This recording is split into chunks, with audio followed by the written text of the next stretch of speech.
Shelley Zimmerman stood by her husband's side for his verdict of an explosive trial, but George Zimmerman was conspicuously absent when she was sentenced to a year's probation and community service punishment for lying to a judge about the couple's finances. And as we learn in an exclusive new interview, the united front of that couple that spoke in code to protect themselves and hide their assets now seems broken. Here's ABC's Gio Benitez. Shelley Zimmerman sat silently by as her husband was accused and tried for murder. Today, she is finally speaking out about her husband, George Zimmerman, and their relationship. I can't tell you how many nights I have gone or laid awake at night just thinking, I wish to God these circumstances had been different. Those circumstances, Shelley says, began even before the shooting death of 17-year-old Trayvon Martin. In an exclusive interview, Shelley says she can't explain what was going through her husband's head the night he got into a fight with Martin because she wasn't home. I was staying at my father's house. We had gotten into an argument the night before, and I left. This 26-year-old sat down with Christy O'Connor, an investigative reporter who is writing a book on the trial. Shelley still stands by George's story. Do you think George is capable of having profiled Trayvon and killed him on purpose? No. Why not? That's just not his way. On February 26, 2012, Trayvon Martin was walking back to a house in a gated community in Sanford, Florida, where he and his father were staying. Trayvon caught the attention of the neighborhood watch captain, George Zimmerman, who called police. This guy looks like he's up to no good or he's on drugs or something. A fight broke out. And that's when he grabbed me by the head and tried to slam my head down. Zimmerman fired one gunshot and Martin was killed. Zimmerman claimed he shot Martin in self-defense and was found not guilty of second-degree murder and manslaughter. After the acquittal, his attorney said George is now an outcast. Unfortunately, even though he did nothing wrong but protect his own life that night, the way that things were sort of visited upon him by the way the case was handled initially made him a pariah. But Shelley stood by her husband, even as death threats came. There have been so many, scary ones, like if George gets acquitted, you're going to find him hanging in a tree. The couple was forced to live on the run. We have been pretty much gypsies for the past year and a half. We've lived in a 20-foot trailer in the woods, scared every night that someone was going to find us and that we would be out in the woods alone and that it would be horrific. Shelley says she felt like she was living in a fishbowl. Ripple effects from Martin's death extended far beyond George Zimmerman and the teen. Trayvon Martin could have been me 35 years ago.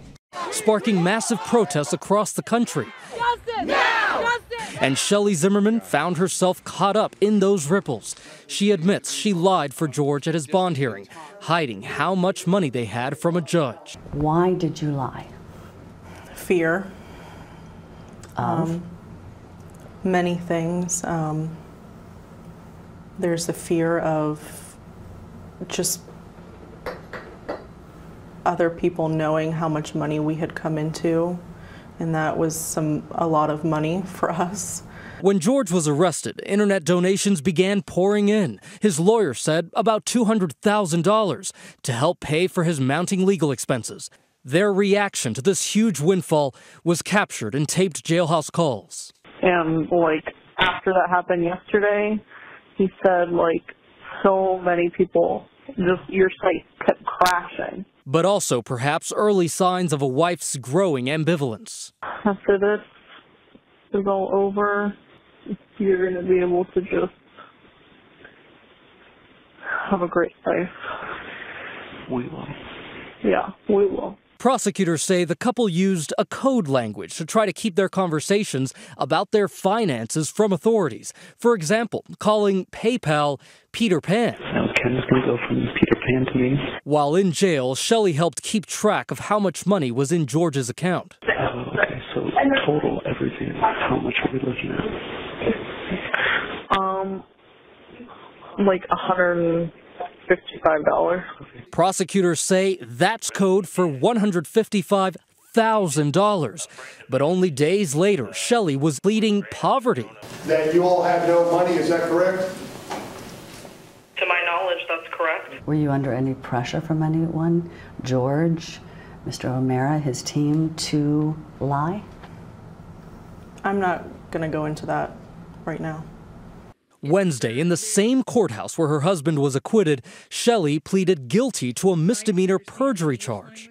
You know, I can rationalize a lot of reasons for why I was misleading. But the truth is that I knew that I was lying. She's been sentenced to 1-year probation and 100 hours of community service. I answered to a higher power, and I could not live with myself if I didn't just completely come clean. We, the jury, find George Zimmerman not guilty. Yet even though she was there as her husband's verdict was read, George was not in court when she made her plea. Now we're getting a closer look into their relationship, a hint that the couple's marriage may be in trouble. Did you want him to be in court to support you?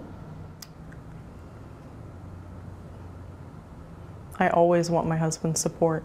Since his acquittal in July, George has been off the radar. But just last week, George visited a Florida gun manufacturing plant. It is the same company that made the gun he used to shoot Martin. Do you think it was the right thing to do or sensitive? No. I just think that he's under, or he has been kind of living in a pressure cooker, and he is doing or thinking some things that none of us can maybe understand right now. It's unclear how much time they're still spending together as a couple. Are you together? I'm not going to answer that. Has this whole experience hurt your relationship? Yes. Do you want to have children? Do you want to stay married? Of course I want to have children and stay married. With George? That's something I'm going to have to think about. Whether it's with George or not, Shelley says she's determined to move forward. I want people to realize that I'm a human being who's full of flaws. Part of that process, she says, delivering a message to Trayvon Martin's parents. If I could speak to them, I would say that I'm so deeply sorry for their loss, and I can't even begin to understand the grief that a parent experiences when they lose a child. For Nightline, I'm Gio Benitez in New York. Thanks to Gio. We reached out to George Zimmerman through his lawyers and his brother. They declined to comment.